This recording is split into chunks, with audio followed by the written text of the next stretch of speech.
Good morning and good afternoon, everyone, and thank you for joining us. Before I get into the second quarter performance, I want to step back and touch on a few things we discussed at our investor event in May.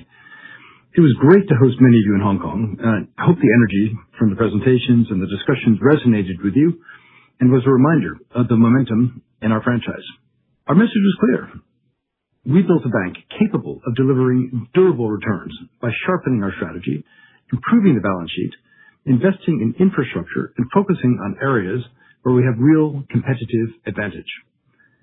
And most importantly, we're now moving from durable returns into compounding growth. Our super connector model is hard to replicate and highly valued by clients. Our strategy is aligned to long-term structural growth drivers. We have clear and measurable plans for continuous improvement in our productivity. Together, this supports exceptional growth and sustainably higher returns. Menace and I will cover these points over the course of the presentation. All of this gives us confidence to maintain clear milestones, above 15% ROTE in 2028 and around 18% in 2030. They are the output of a strategy that is working and a franchise positioned to compound over time. Turning to the quarter, we delivered another strong performance. The business continued to perform well with momentum across areas where we have been investing. Our cross-border network, wealth, CIB, financial institutions, and increasingly capital-light, client-led businesses. This resulted in a record first-half performance with earnings per share up 17% year-on-year. We're upgrading our 2026 guidance for income to be around the middle of our 5 to 7% growth range year-on-year. This reflects the confidence in our strategy, the momentum we're seeing across multiple areas, and the relevance of our business model in this evolving multipolar world. Our capital position remains strong. We're announcing a $1 billion share buyback and an interim dividend of 20.4 cents per share. We're continuing to invest to grow and returning surplus capital in a disciplined way to shareholders. Finally, we will remain watchful. The external environment is uncertain, but uncertainty reinforces the value of a bank that helps clients move money, manage risk, and deploy capital across complex markets. With that, I'll hand over to Menace to walk through the numbers in more detail. Thank you, Bill. Good morning and good afternoon, everyone. In my remarks, I will be comparing the second quarter 2026 performance year-on-year at constant currency, unless otherwise stated. The group delivered operating income of $5.7 billion, up 3%, or up 8% excluding the gain associated with the Solv transaction last year. This performance was supported by continued strong delivery in Wealth Solutions, Global Banking, and flow income in Global Markets. Expenses were broadly flat, or up 3% excluding notable items. Given the continued tension in the Middle East, we took $44 million of additional management overlays in the quarter. But even including these overlays, our loan loss rate was just 20 basis points this quarter. Profit from associates was lower, mainly due to the change in our approach to recognizing the group's share of Bohai's profit since Q4 2025. Put together, we delivered a profit before tax of $2.3 billion and a return on tangible equity of 17.9%. We closed the quarter with a net tangible asset value per share of $17.55, up 4% year-on-year. Now I'll talk you through the detail on each component. Net interest income was up 1% quarter-on-quarter. We saw a benefit from volume growth, as well as an improvement in mix from a lower proportion of treasury assets. These were partially offset by rate and margin headwinds, as well as the previously flagged WRB portfolio actions. We are upgrading our NII guidance for 2026, and we now expect it to increase by a low single-digit percentage year-on-year at constant currency. When we compare the second half of 2026 versus the first half, we expect continued volume growth in our businesses, as well as continued mixed benefits from a lower proportion of treasury assets. We expect these will be offset by a shift in deposit mix in WRB towards term deposits as rates rise and as we grow our affluent client franchise. Additionally, we expect to see a higher impact from WRB portfolio actions in the second half, and we continue to expect these actions to reduce NII by around 2% overall in 2026. Non-interest income remained resilient against a tough comparator in Q2 last year, where we had a $238 million gain relating to the Solve India transaction. If we exclude this, non-interest income was up 9% year-on-year. I will speak to the product drivers in more detail when I get to the business segments. Turning to operating expenses. Q2 expenses were broadly flat year-on-year, but up 3% excluding $74 million of a provision release relating to career equity-linked securities, which we classify as a notable item. Business growth and inflation in the quarter were largely offset by Fit for Growth savings and other efficiencies. On Fit for Growth, we booked $128 million of cost to achieve, bringing the year-to-date spend to around $250 million, and we continue to be on track with the program. Based on the upgraded income target that Bill mentioned earlier, we expect 2026 expenses, excluding notable items, to be around $13.3 billion at constant currency. As a reminder, the phasing of our costs was uneven in 2025, with Q3 costs unusually low due to certain expenses being delayed into Q4. This year, we would expect a more even phasing of costs between Q3 and Q4. And as I said at our May investor event, we are moving into a process of continuous improvement, growing the top line each year, improving efficiency and returns as we become simpler, faster, and more connected.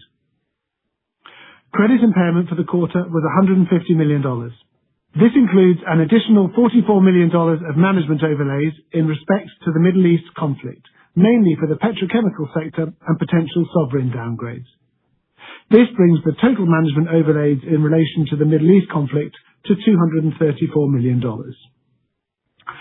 CIB impairment was $39 million, reflecting incremental overlays partly offset by net recoveries in the rest of the portfolio. WRB recorded lower impairment in the quarter, benefiting from continued portfolio optimization actions. Our annualized loan loss rate for the first half of the year was 26 basis points, and as we laid out in May, we expect a through-the-cycle loan loss rate of 30 to 35 basis points. There was around an $800 million increase in the early alerts portfolio in the quarter, largely from some sovereign-related names as a result of the Middle East conflict, while credit grade 12 and net stage 3 assets remained broadly stable. As we mentioned last quarter, our exposure to the Middle East remains around 6% of the group's exposures, with over 90% in CIB weighted to sovereigns and financial institutions, while WRB exposures are mostly secured. Our overall credit quality has remained resilient in a volatile environment, and we will continue to monitor for potential impacts.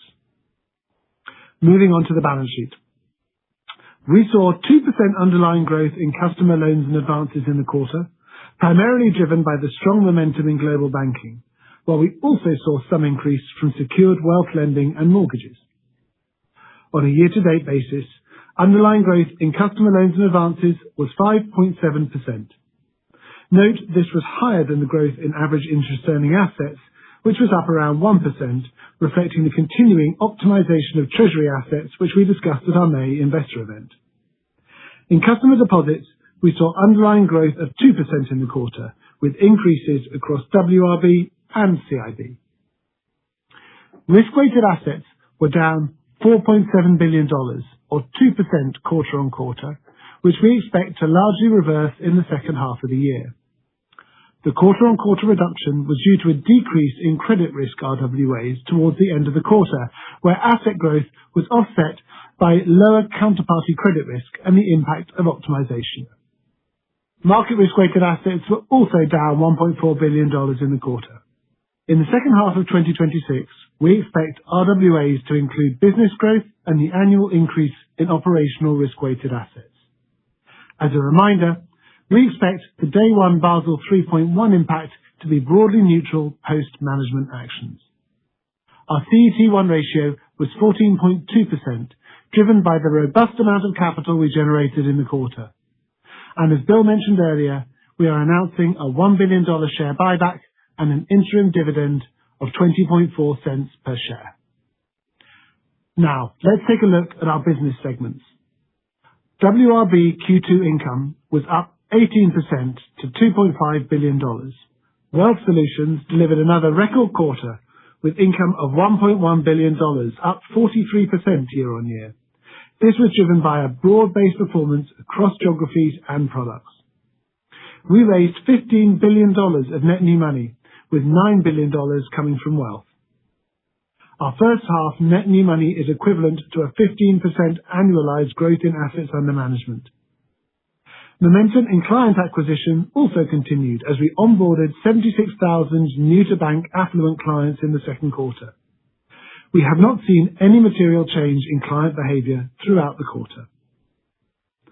Overall, the first half Wealth Solutions income was exceptionally strong amidst buoyant equity market conditions. Whilst we remain very confident in the outlook for our wealth business, we would caution against annualizing the pace of growth seen in the first half of 2026. Turning to CIB, Q2 income was $3.3 billion, up 2% year-on-year. Transaction services income was up 5%, benefiting from higher volumes and fees, with broad-based growth across payments and liquidity, security services, and trade. We saw continued momentum in global banking in Q2, with income up 18% on the back of increased origination volumes and distribution activity. In global markets, flow income remained strong at 16% growth, benefiting from the continued investments in technology and electronic platforms which drove improved FX performance. Episodic income was lower against a strong comparator in Q2 last year. Given the strong performance we've delivered in the first half of the year, we are upgrading our 2026 income guidance to be around the middle of the 5 to 7% growth range. Within that, we expect NII to be up by a low single-digit percentage. Based on the upgraded income outlook, we expect expenses, excluding notable items, to be around $13.3 billion. We are maintaining our guidance for return on tangible equity to be greater than 12% in 2026. With that, I will hand you back to Bill to take you through some of our strategic highlights. Thank you. Thank you, Manus. In the next few slides, I want to cover a few key elements of the strategic update we gave in May. As a reminder, we see structural trends that are playing to our strengths. While they heighten some risks, it's also creating exciting opportunities. These trends are coming through in our two major client businesses, WRB and CIB. I'd like also to touch on the digitization of money and what we're doing in that critical space. Let me start with the structural trends. We set these out at the full year and at the investor event because they remain central to how we think about the business. The emergence of a multipolar and multi-aligned world is increasing cross-border complexity. Digital transformation and the digitization of money are changing financial infrastructure and client expectations. The role of banks is evolving as capital increasingly moves between banks and non-banks. Wealth participation is rising, particularly in our footprint. And the transition economy continues to reshape capital allocation. For many institutions, these trends are disruptive. For us, they are also opportunities because they play directly to what we've been building for years. We have a network across dynamic markets and corridors that is hard to replicate. We originate, structure, and distribute assets, combining local insight and cross-border expertise. We're also building market-leading capabilities in digital finance. The world is getting more complex. Our job is to make that complexity easier for clients to navigate and generate attractive and sustainable returns by doing so. Turning now to wealth and retail banking, WRB continues to be underpinned by structural wealth flows. We're seeing sustained growth in affluent net new money with around $84 billion achieved over the last 6 quarters against our $200 billion 2025 to 2028 target. This net new money is diversified with around 2/3 coming from international clients. Our Wealth Solutions income is also diversified.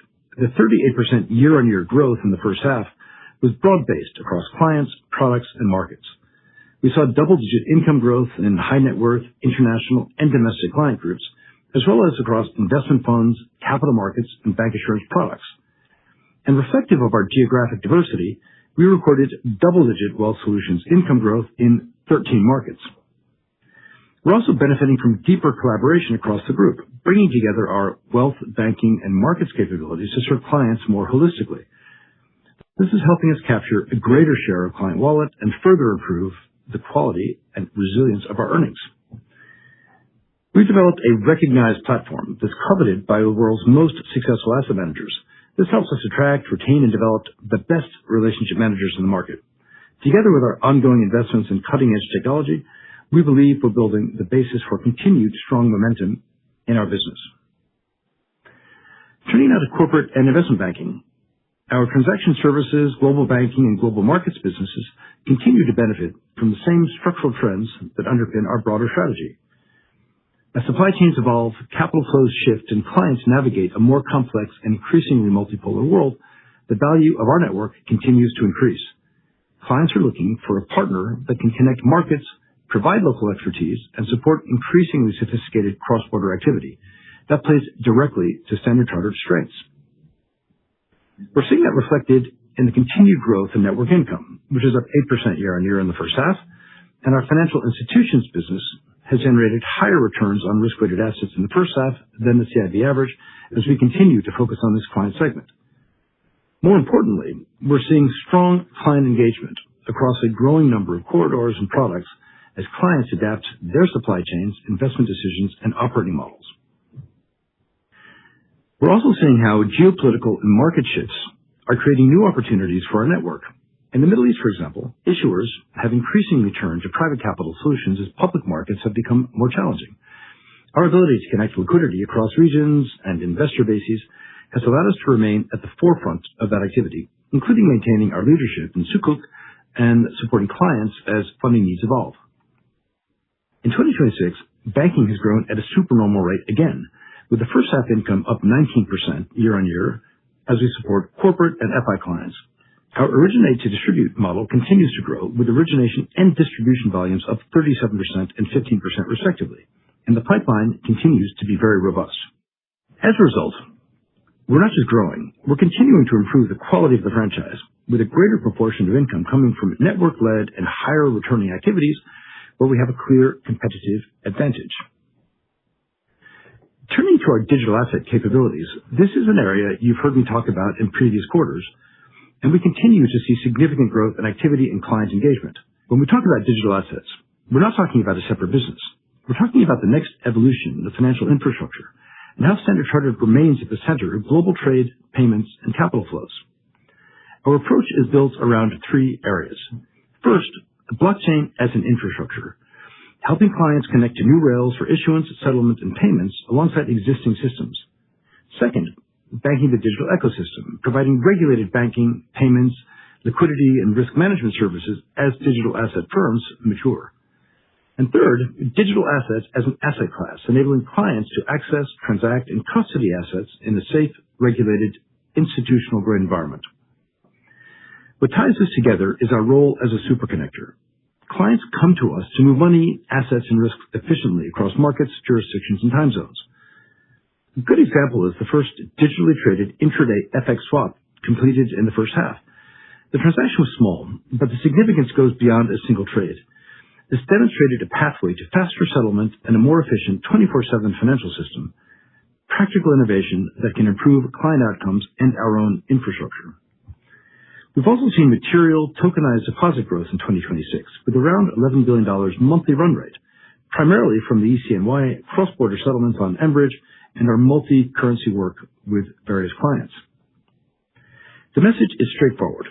We're investing in the infrastructure that will support the next generation of our cross-border trade, payments, and investment flows, which we believe will allow us to consolidate our leading position in our markets. Bringing this together, we unveiled a new set of targets for 2028 at our investor event in May. We're targeting 5 to 7% income CAGR between 2025 and 2028, with a cost-income ratio of around 57% in 2028. We expect loan loss rates through the cycle of 30 to 35 basis points and will continue to operate within our 13 to 14% CET1 range. This will lead to a high teens EPS CAGR through to 2028, alongside a greater than 15% ROTE in 2028 and around 18% ROTE in 2030. We remain committed to at least a 30% dividend payout ratio with a progressive dividend per share. They're not isolated metrics. They are the output of a better bank, more client-led, more productive, more capital efficient, and more capable of compounding over time. And we have made a great start on this plan. So, to conclude, we delivered a strong performance in the first half. We're upgrading our 2026 income guidance. We're announcing a $1 billion share buyback and an interim dividend of 20.4 cents per share. Now, the bigger message. The strategy is working. The structural trends we've highlighted are resonating within our business. Our network is more valuable as the world becomes more complex. Wealth is benefiting from affluent flows. CIB is increasingly focused on higher returning network-led and FI-led activity. Digital assets position us for changing financial infrastructure, and continuous improvement gives us a path to operating leverage and compounding growth. Of course, we remain alert to the more fragmented geopolitical environment, shifts in client activity, and the pace of technological change. Our task is to stay close to clients, adapt quickly, and continue executing against the opportunities where our network, capabilities, and international footprint give us a clear advantage.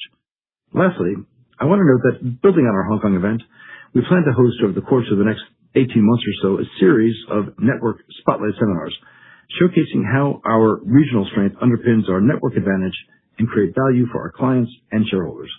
With that, I'll hand over to the operator for Q&A. Thank you. To ask a question, please press *11 on your telephone and wait for your name to be announced. To withdraw your question, please press *1 and 1 again. If you wish to ask a question via the webcast, please type it into the box and click submit. We will now take our first question from the line of Joseph Dickerson from Jefferies. Please go ahead. Hi, good morning. Thank you for taking my question, and congratulations on a very robust set of numbers for Q2. Bill, you were in the media earlier talking about the China crackdown on compliance. Clearly it looks like your business, at least for Q2, actually saw a modest step up in the run rate of new to bank customers. I guess, how does this play into Standard Chartered, and are you seeing any spillover into legitimate banking and insurance channels, or does this play to your hands? That's the first question. And then the second question is just on the gross movement into stage 2, the 2.6 billion quarter on quarter. I guess question from Manus. Could you just discuss what you mean by transfers of exposures impacted by the Middle East conflict? Is this you just being prudent and moving them into stage 2? Many thanks. Well, thanks very much for the questions, Joe. Take a stab at the first one, and as you said, Manus can pick up on the credit reclassifications. Look, for a long time, we've had this sense that by being an extremely compliant sort of institutional trust level player, that we would gain some competitive advantage at a point. And I'm talking about financial crime, non-financial crime compliance, and obviously more recently, a lot of the news around China cracking down on various types of non-compliant activity, so non-compliance with the rules that China has set out. As you would expect, number one, we're compliant by orientation and by nature. That's the way we approach all of our businesses. Number two, we're particularly focused on making sure that we're complying both with spirit and letter of law in things that are very important to us, and things that are very important to our stakeholders, including the governments in which countries in which we operate. So, a long way of saying, yeah, we're completely focused on doing business the right way in terms of helping our Chinese clients, be they onshore or offshore, to broaden out their range of investment opportunities and to channel income into the places, or channel wealth into the places that make most sense for them. Yeah, so we're very, very, very focused on that. The result of that is that, no, we didn't see any change in activity, and we wouldn't have expected to, because we didn't see a change in orientation from the Chinese leadership itself. What we did see was a focus on compliance. So we've got some rules. Please, everybody follow the rules. If you don't, we're going to call you out and fine you or apply other sanctions. Of course, we've not been on the receiving end of that because we are compliant in the first instance. So we don't see any underlying or structural shift in attitude. In fact, a lot of the rhetoric and action since this news came out 6 weeks or so ago has been further reinforcing the ongoing policy of internationalizing the RMB, whether that's cross-border payments, expanding the Connect schemes, and encouraging an appropriate migration of wealth into a broader investment basket, which is obviously what we're providing. So, I'll say so far so good. And it's interesting you say that, Bill, because... Dennis, you want to take the credit question? Thank you, Joe. So the movement in stage 2 assets is a result of the overlays that we've taken. When we take those overlays, we have to move a proportion of the assets which they refer to into stage 2 as well, which is why you've seen a tick up in stage 2. You'll also note, though, the differential on slide 8 between the move in stage 2 and the move in stage 3 in credit grade 12, which is de minimis, and a much smaller pickup in early alerts as well. So you should really see it as part of our precautionary overlays, Joe, rather than anything indicating any significant increase in credit risk across those items. Thanks, Manus. Thanks. Operator, can we take the next question, please? Thank you. We will now take the next question from the line of Andrew Coombs from Citi. Please go ahead.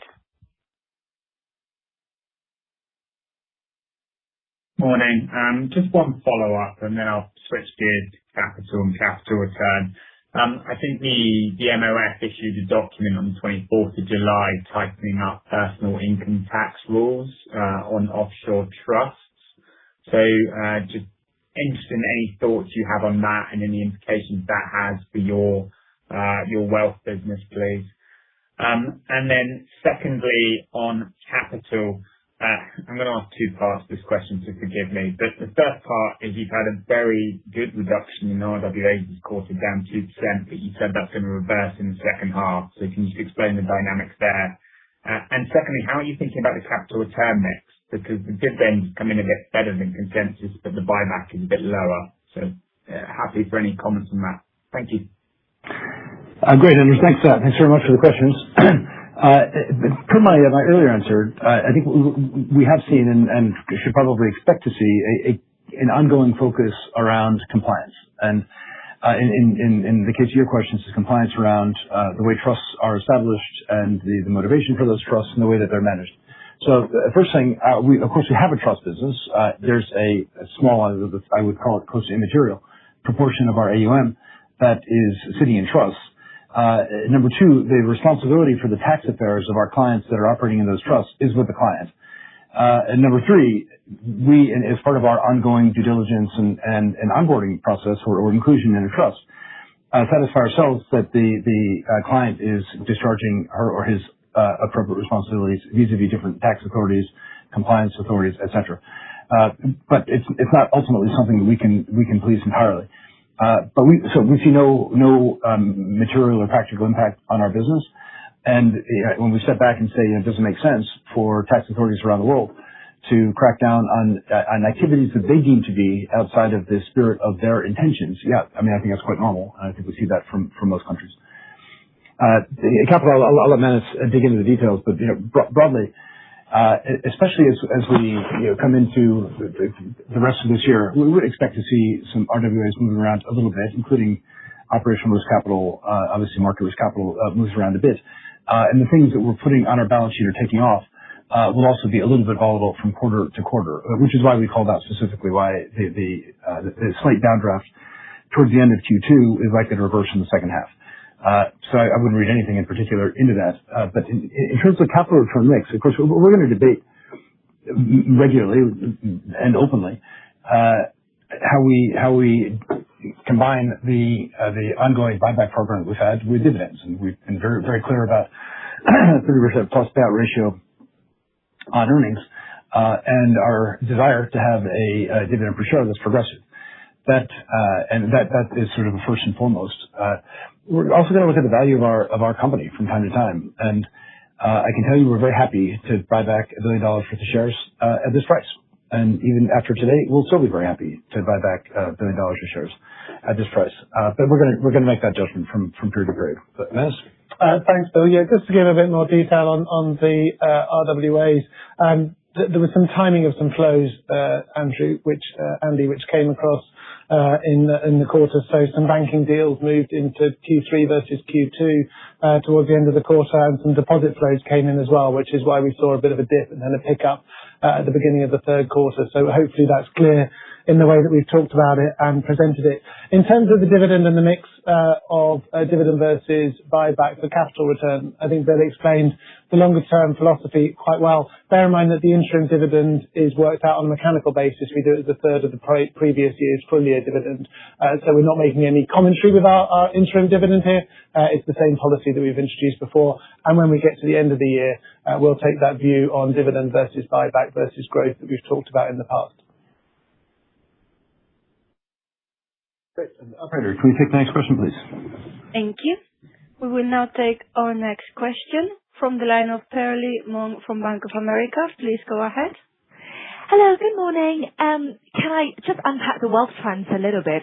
Because obviously 43% is very, very impressive, but investment products is up over 50% and bank assurance is 9%. So there's just a very big gap. So how do you see it, maybe especially bank assurance going through in the next few quarters? Because, I mean, 9% is obviously still very good, but maybe a little bit below the level of growth that we've been seeing in recent quarters.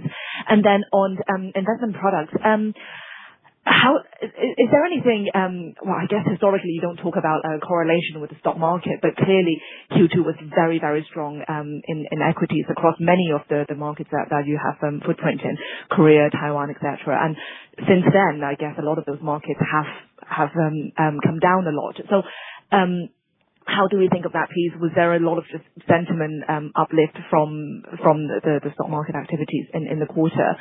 So that's on the wealth side of things.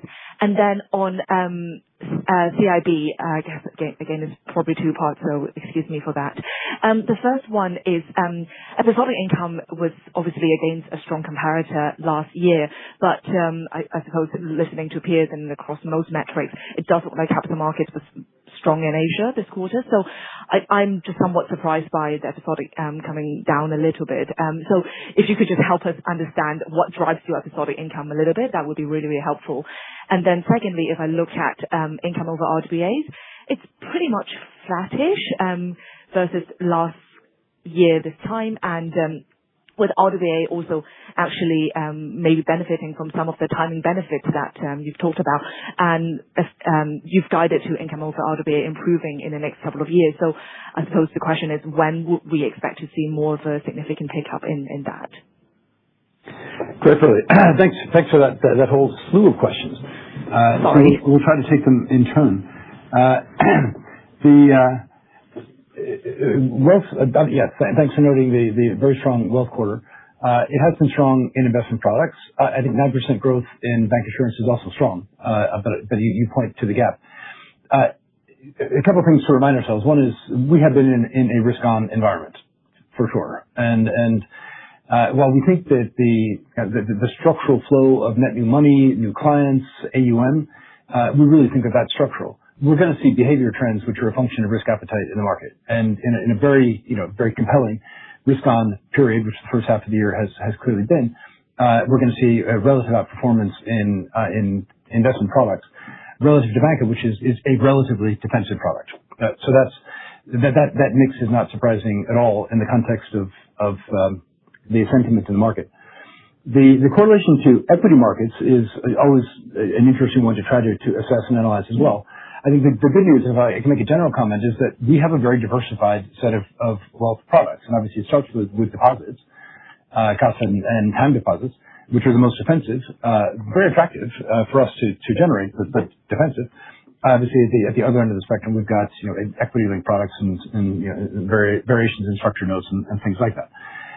So what we found through different, I'll call them mini cycles so far, is that as the risk appetite for the more levered equity type products comes down, people are migrating into fixed income or other investment products or banca or into deposits, all of which is fine for us. Should we expect with the market becoming, I wouldn't say we're risk off today by any means, although obviously we're seeing a tiny bit of a correction relative to the enormous jumps that we've had in for example, the chip companies, in particular in Korea. I mean, these stocks are still way up from where they were just a year or 18 months ago. So I think this kind of a correction is quite healthy. If we had a more substantial correction in equity markets, is that the end of our growth in wealth management? I don't think so. because of that diversification that we talked about just a moment ago. Maybe just stop on the two wealth questions. Get any additional color from Manus, and then we can come back on the CIB questions. Just on the bank assurance question specifically, I would just highlight the fact that line across the year can be somewhat distorted sometimes by the timing of some of our bonuses with our bank assurance partners, and that was the case this quarter. If you actually looked at the underlying momentum that we've got in that business, it was very steady across the year. So what you're really looking at is bonus timing differences throughout the year. We're very happy with the ongoing performance there.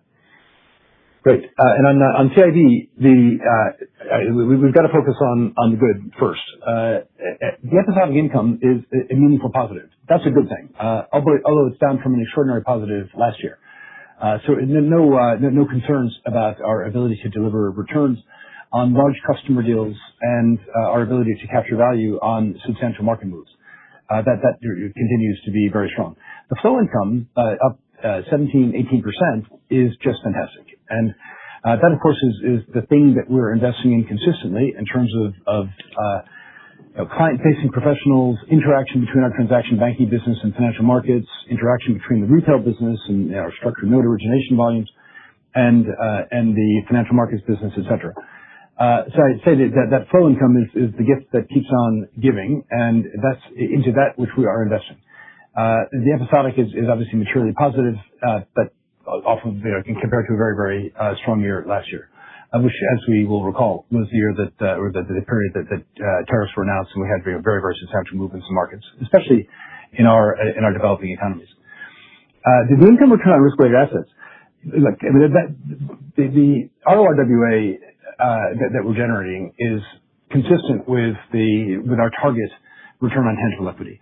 And we will add risk-weighted assets to the extent that it's accretive to our return on tangible equity and generating positive EVA against our forward view of what our returns should be, and we've guided to those 15 and 18% numbers.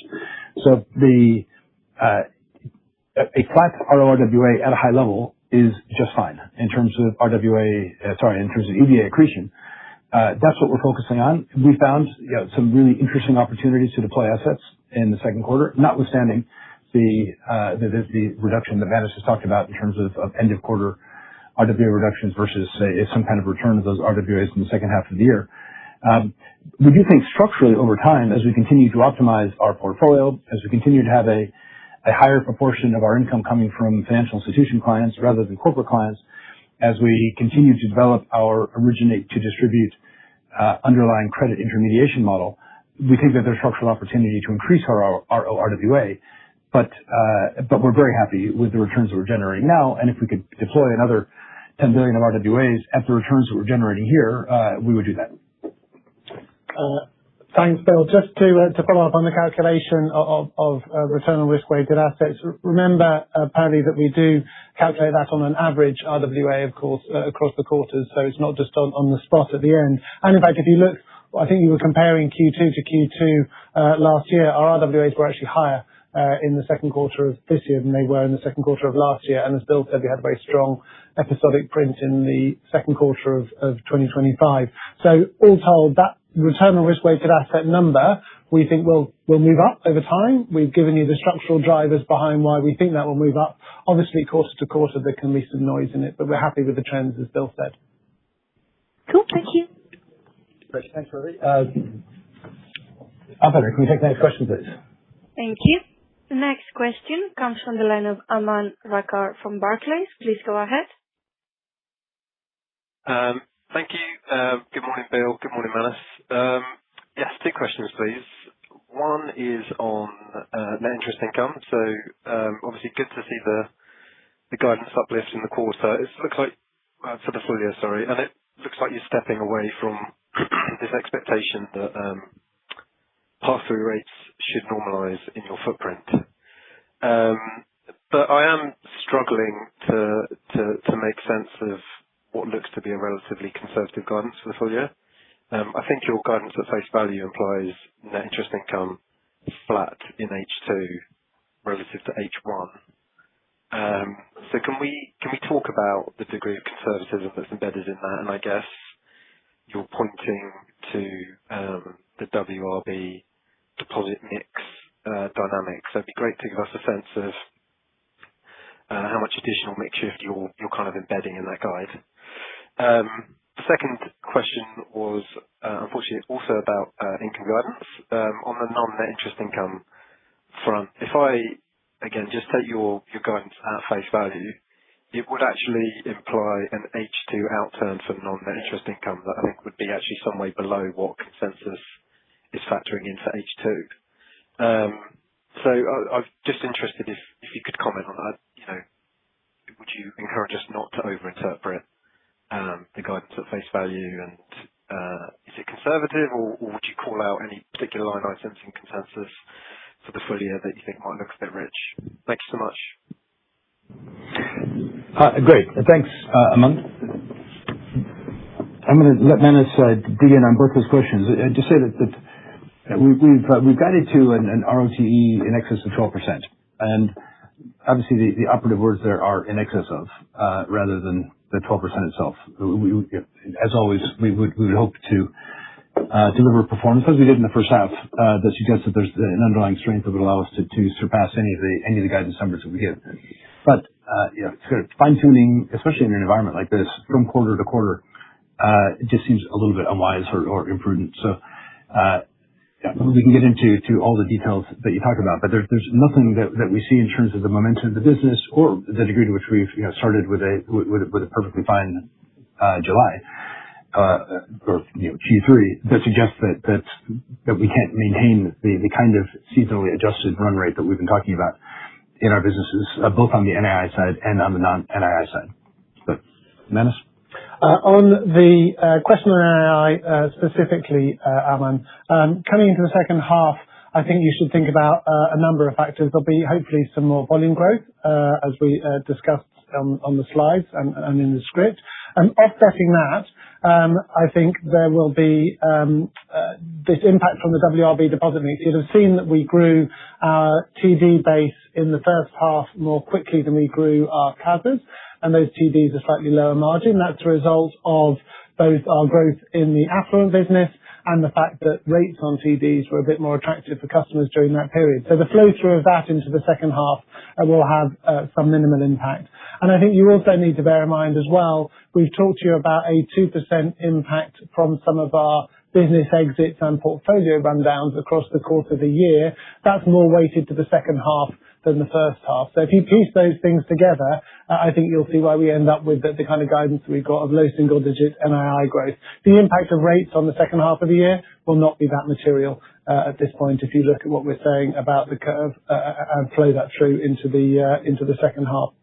On non-interest income, I think to pick up on Bill's comments, I think I wouldn't overinterpret or think of things through in the kind of way that you are, Aman. I think that we have seen a very good first half. We're very comfortable with the momentum that we're seeing. As Bill said, we've made a good start to Q3, but there's a long way to go, and we want to make sure that we're in a good position come the end of the year. So we're very comfortable with where that comes out in terms of that midpoint of the 5 to 7% guidance range for the income overall. Thank you, guys. Great, thanks. Next question, please. Thank you.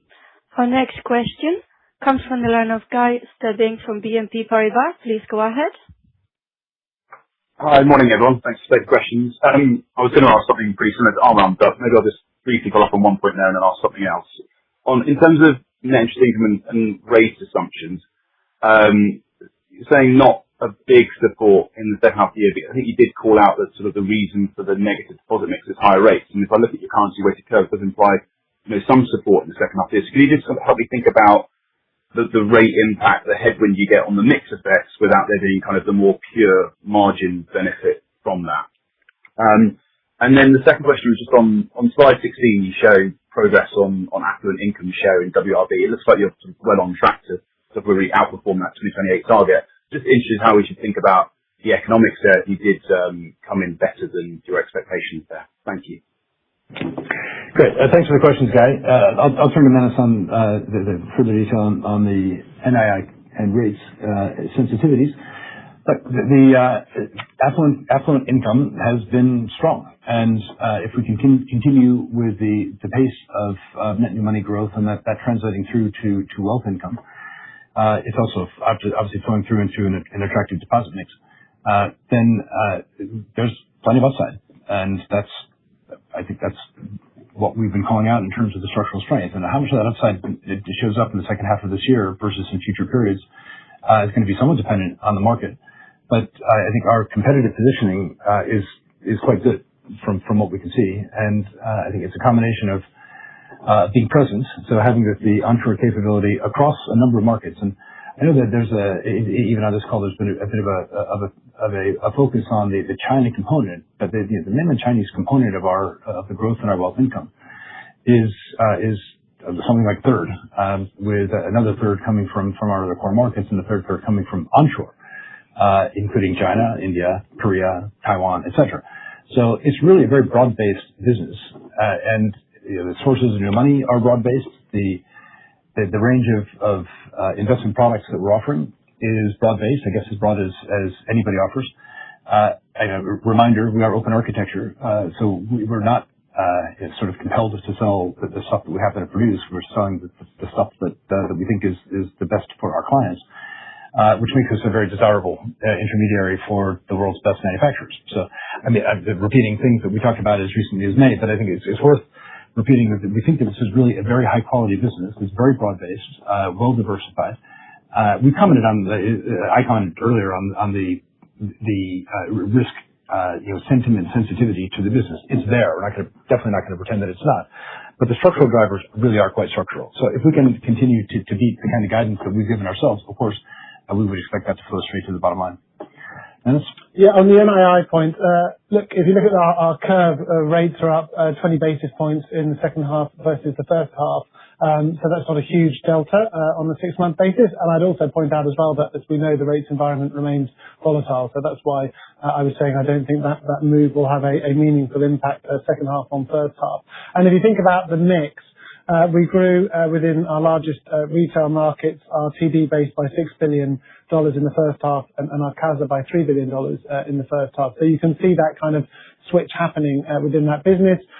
There'll be a bunch of different things that play through in the second half as to how much of that gets deployed into wealth products, what the outlook is in terms of the way that people want to move when we're gathering new wealth products into, whether it's into wealth or into TDs. But putting those in the round, we were comfortable to come out with an upgrade to our NII guidance of moving up low single digit versus where we were before. Okay, thank you. Thanks, guys. Next question, please. Thank you. Our next question comes from the line of James Invine from Rothschild & Co. Redburn. Please go ahead. Good morning, Bill. Good morning, Manus. I've got two on WRB, please. The first is back on wealth revenues. I think the investment products margin, I think when you first kind of talked to us about it, you were kind of suggesting a range of 1.2 to 1.5%. I think if you add in the 35 basis point drag from the transferred custody portfolio, we're kind of well out the top end of that range. So to what extent do you think that this quarter is really just driven by a hot market, and how much do you think actually the long-term ongoing range might be a bit higher than you previously suggested to us? That's the first one. And then the second one is, again, on WRB. If we do go into a less good revenue environment for this wealth business, what ability do you have to flex the cost base? And I ask that in the context of a division that they show really, very, very strong operating leverage. So does that mean that if the revenues do start to dip down a bit, you wouldn't have much flexibility to respond through costs? Thanks for those questions, James. They're both very good. We can dig in a little bit on the margins, but obviously the margin outcome is to a significant degree a function of the product mix. So there are products that are structurally more profitable. They tend to be correlated with more risk-on environments. But let's imagine a scenario where people are much more neutral on risk. They want to have the exposure to the upside, but they want a higher degree of downside protection, i.e., they're more likely to buy options or structured note type strategies with embedded options. those can be high margin in some circumstances. So it's not necessarily correlated to risk appetite, although I think broadly a risk-on environment will lead to slightly higher structural margin trends. But we can parse this very, very many different ways. And on the operating leverage, we obviously don't pay commissions, right? We pay our relationship managers based on customer outcomes. And one very important outcome that we're measuring is customer satisfaction. So the quality of advice, consistency, operational performance, etc. That said, we expect our RMs expect, and we expect that they're going to make more money if they're making customers happier, i.e., delivering more products with more value, more consistent advice, etc. So in the kind of downside scenario that I think you're describing, which is for any number of reasons, revenues growing less strongly than what we've been experiencing recently, we would absolutely expect the associated expense to flex down commensurately. And I think that's been our experience in the past. That would be our expectation going forward. I would just maybe a word of caution in that regard is that we think we've got something that's very special in terms of the cadre of relationship managers that we've got. They're just exceptional, and they're doing very, very well. It's a very attractive platform for the best RMs in the market to come and sit on and apply their trade. So we would be very, very careful not to disincentivize what we consider to be a best-in-class cohort on the basis of a quarter or a month's or a half year's blip in delivered earnings. So maybe that's the slight caveat to the perfect flexibility in the cost base that you were probing around. On the question on wealth margins, you're absolutely right, James, that the second quarter and indeed the first half overall has been very strong. It's been very strong both in terms of our net new money generation and in terms of our realization of that in terms of revenue. So we're very pleased with the outcome. You're right to point out that takes us above the range that we've seen historically. We will, of course, seek to monetize the asset base over time. We will seek to provide products which are suitable for customers and which are good for us as well, and look to monetize that. But I do think the current level of margin that you've seen or return on assets that you've seen in the first half, as you point out, is not something that we'd encourage you to move forwards. On the question on cost, absolutely, as Bill said, this is a business where there is some flexibility in the compensation that we can pay people to adjust if revenues are weaker. We've also laid out for you investment plans over the course of the next few years, which we are working on busily, which we can obviously speed up or slow down as we see appropriate. But what I can say is, to Bill's point about the strength of that franchise, we see this as a key differentiator for us. We see it as a structural growth opportunity across the market, and we're very keen to continue to invest in that opportunity. So we would look to keep on investing, but we do obviously have levers that we can pull if there were a prolonged downturn. Great. Understood. Thanks, Bill. Thanks, Manus. Thank you, James. Next question, please. Thank you. Our next question comes from the line of Rob Noble from Deutsche Bank. Please go ahead. Morning. Thank you for taking my questions. Just two, please. One on RWAs. I think you added a line on the Basel IV impact, which was neutral before and now being post-management action. So could you tell us what the gross impact of Basel IV in January would be, what the management actions are, and how they would align in terms of timing, so we can get an idea of what happens to RWAs in Q1 next year? Cost of risk, second question. It's very, very low if you strip out the Middle East top-up as well. So when you get to the end of your portfolio optimization in retail away from unsecured, is there potential to reduce the through the cycle cost of risk range from your current levels? Thank you. Great. Thanks for those questions, Rob. Just repeat the guidance that we've offered, which is that we have consistently said that we expect that the impact of Basel 3.1 to be broadly neutral. Obviously, as the rules shape up, we decide what management actions we want to take, and we are able to repeat the guidance that the impact will be broadly neutral. Of course, there will be some activities that are relatively more attractive, some that are relatively less attractive based on the finalization of rules. But we don't see any of that being in any way inconsistent with any of the guidance that we've given, both the Basel 3.1 impact, but also the revenue guidance that we've given. So no real news there.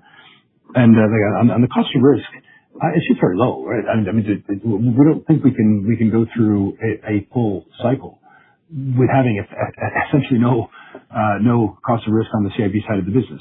But you correctly point out that as we shift the business mix on WRB away from unsecured consumer credit, that is removing what one would expect to be a consistent level of loan impairments.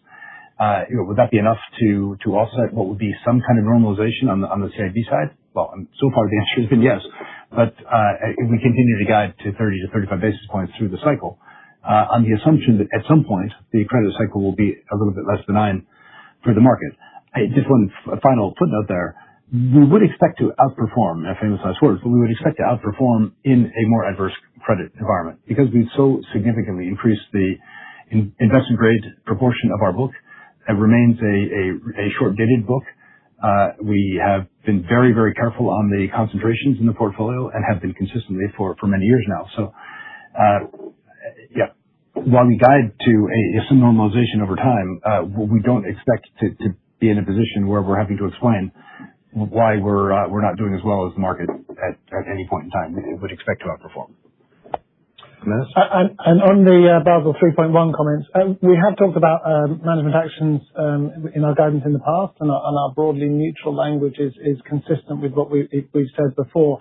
In terms of the timing of those actions, Rob, it could happen in the first half of next year. Some of it could happen in the fourth quarter of this year. It depends on what we decide and when we decide to act. The kind of things that we could do are looking at unsecured lines, looking at unutilized lines of credit in our WRB business, for example, looking at securitization of certain kinds of products in our CIB space if we want to. But the important thing to note is that those will not have any material revenue impact. It's all obviously embedded within our guidance on revenues, and the outcome will be that we'll have a broadly neutral impact as we come through Basel 3.1. Great. Thank you very much.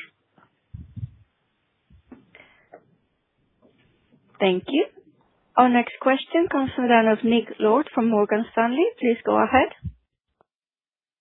Hi. Thanks very much for taking my question. Just a couple of follow-ups on credit quality. I just wonder if you could talk a little bit about what led you to make the incremental overlays for the Middle East, and whether you think that's it, or what would drive that to improve or see write-backs from here.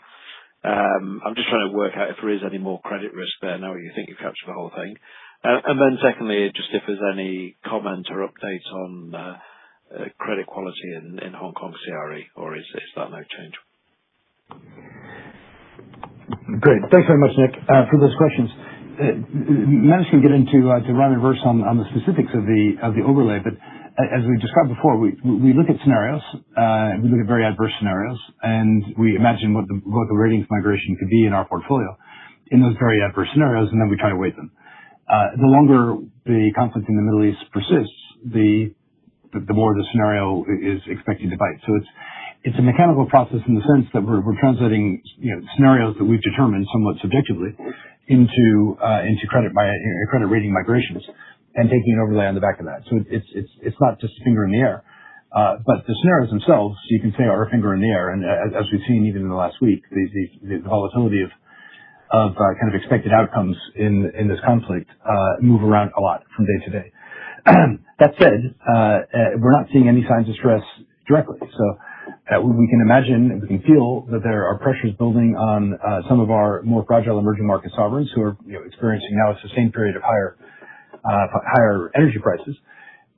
There's other supply chain challenges that are coming in different ways, but we also see governments reacting and taking more overt steps to manage the fluctuations of their own currencies, etc. So nothing in particular to read into this, other than that we do have a framework for assessing when the observed credit ratings in the market or our own assessments of those credits may not be consistent with a forward view based on some scenarios, and that's hence the overlays.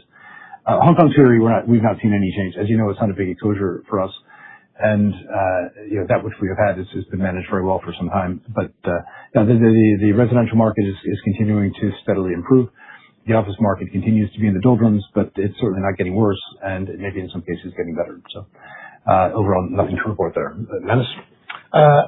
If you look at the incremental overlays that we've taken this quarter, Nick, you'll see that they're kind of broadly split between the petrochemical sector and the sovereign sector. And as Bill said, those are based on us taking a cautious view of the outlook and thinking about the volatility in the market overall, but not indicative of any concerns on underlying asset quality. So I think that's consistent with the tenor of your question and what you were asking.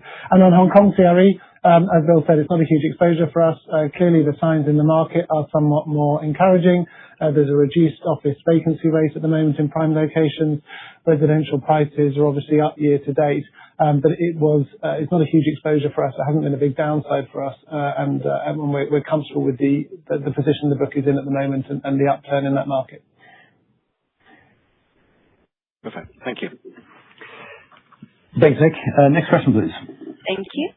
Our next question comes from the line of Ed Firth from KBW. Please go ahead. Oh, I do apologize. My questions have all been answered. Thank you very much. Thank you, Ed. Let's move to the next one. Sure. Our next question comes from the line of Alistair Ward from Autonomous Research. Please go ahead. Morning, Bill. Morning, Manus. Congratulations on the result. If I could just return to a little bit of nuance on this capital return question. You said that the DPS is basically mechanistic, but the buyback is down a little bit year on year. Is there any small comments in there on expectations for balance sheet growth, or just a little bit more caution on where you want CET1 to come out within your range for now, or is in fact a little bit more nothing to see in here, maybe consider it more on a rolling annual basis? Thank you. Manus, I took the first pass to see if you can reinforce. I think it's the latter part of your question, Al. It's the nothing to see here. I think what you've seen is it is a mechanical move for the dividend, but it's also a very significant step up in the dividend in the first half, right? So because we had a very strong growth in the dividend in the full year last year, and the share buyback is what we think is the right level to take us to at the moment, given where we're at on CET1 and given the moves in RWAs that I spoke about.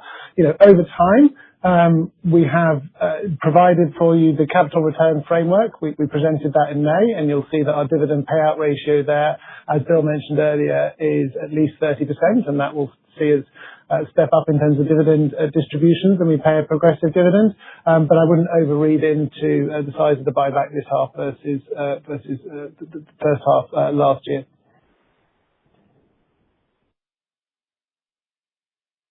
Hopefully that answers your question now. Yep, that's great. Thank you. Good. Thanks, Al. So can we take the next question, please? Thank you. We will now take the next question from the line of Chen Li from China Securities. Please go ahead.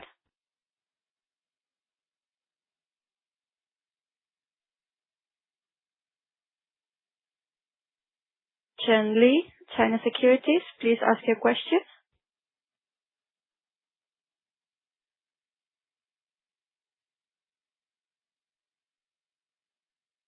Okay, I think we better move on. Is there one more? We would now take the next question from the line of Lincoln Yu from JP Morgan Securities. Please go ahead.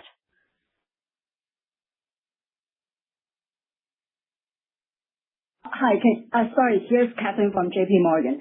Okay, my questions, most of them have been answered, but I just want to have a follow-up on asset quality as well. The first one is that on asset quality, we see that the management overlay related to the Middle East situations has stepped down in second quarter compared to the one that you made in the first quarter. But however, in July, we saw some re-escalations of the situation. Is it fair to say that this is not the end yet? Will they continue to see, we may see a jump in management overlay into the third quarter? This is my first question. Second question, I want to ask about RMB internationalization, because in Hong Kong, I think regulators announced some broadening of RMB internationalization by the PBOC governor. Like, how would this impact Ascent's business? Like, do we have any numbers to work around? Like, say, for example, what percentage of your non-NII or of your revenue is from RMB internationalization or related to that program? Thank you. Good. Thanks for the questions, Catherine. So we'll form a view over the course of Q3 whether the underlying scenarios and probability of those adverse scenarios happening takes place. This is not a day-to-day thing. Obviously, the volatility of the markets is day-to-day. We fully understand that. But the scenarios themselves will evolve as we try as best we can to form a view of the duration of the conflict, the impact on energy prices, the impact on supply chain disruptions. And that's not so influenced by what happens from one day to the next. It is influenced by what we see as likely end states. And obviously, we've been, I think, conservative in terms of how we've approached that question, how we've addressed the scenarios. RMBI, we're not giving you very specific breakdowns by product around how much is directly related to RMBI. And in some cases, it's hard to tell. I would say RMBI, as the internationalization of the RMB, is becoming. It's not as much a program as it's a trend. It's a thing. So China is continuing to internationalize its currency and open up its capital account, sometimes in very predictable ways, sometimes in slightly surprising ways, i.e. either changing the pace or changing the areas of focus. But the RMBI manifests itself in our earnings in many different ways. So we have a leading RMB trading franchise, and it's relatively unusually positioned as a single trading operation across Shanghai, Shenzhen, and Hong Kong. Under a single trading operation. That has worked really, really well for us, and it puts us in the position where we think we are amongst the strongest, if not the strongest, participant in these markets. We're the strongest participant in the various Connect schemes, the Bond Connect, the elements of Stock Connect where we operate, and Wealth Connect is coming on relatively strong as well. And the other areas, back to the olden days of Belt and Road financing, remains very, very strong. And the Chinese companies are investing internationally. They're doing that in many different forms. So sometimes hard to distinguish, what do we want to call RMBI versus what we would just call the business that we do, because they're highly correlated. But the underlying growth trends are very strong. Obviously, that manifests itself, for the most part, in our cross-border income rather than in our domestic Chinese income, and hence the overall franchise value of our broadly defined China strategy relative to the onshore income the onshore profit that we report.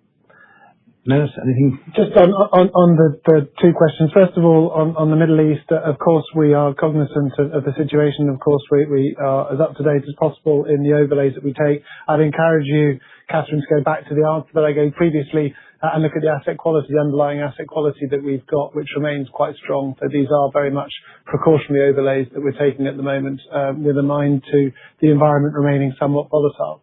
On RMB in particular, if you go back, if you remember, it was in May last year, we did our CIB investor event. We did have some more information on RMB trading as a proportion of markets, and we showed, I think, that it had moved there from about 5 to 10% of the markets business overall. So there is a bit of additional data there specific to the markets business. Now, there's broader business that we do across RMB in terms of lending, in terms of cash management as well, but you have got a bit of extra information in there at the CIB day from last year, so I hope that's useful to you. Excellent. I think that's the last question. So three final words from me. First is thank you for joining us today. I know it's a super busy day and a super busy week, and you've all been very generous with your time and your questions and your preparation, so thank you for that. Second is huge thanks to Manus. Manus is now our official Chief Financial Officer, having been interim the last time he spoke to you, and just couldn't be happier to have my partner to my left here. And third is to say, of course, we're very happy with the progress in our business. We feel that the underlying drivers are very much in place. We're continuing to invest in them, and it's showing up in the numbers. So I hope to be able to continue to report on our progress in the quarters to come. So thanks, and have a good rest of the week.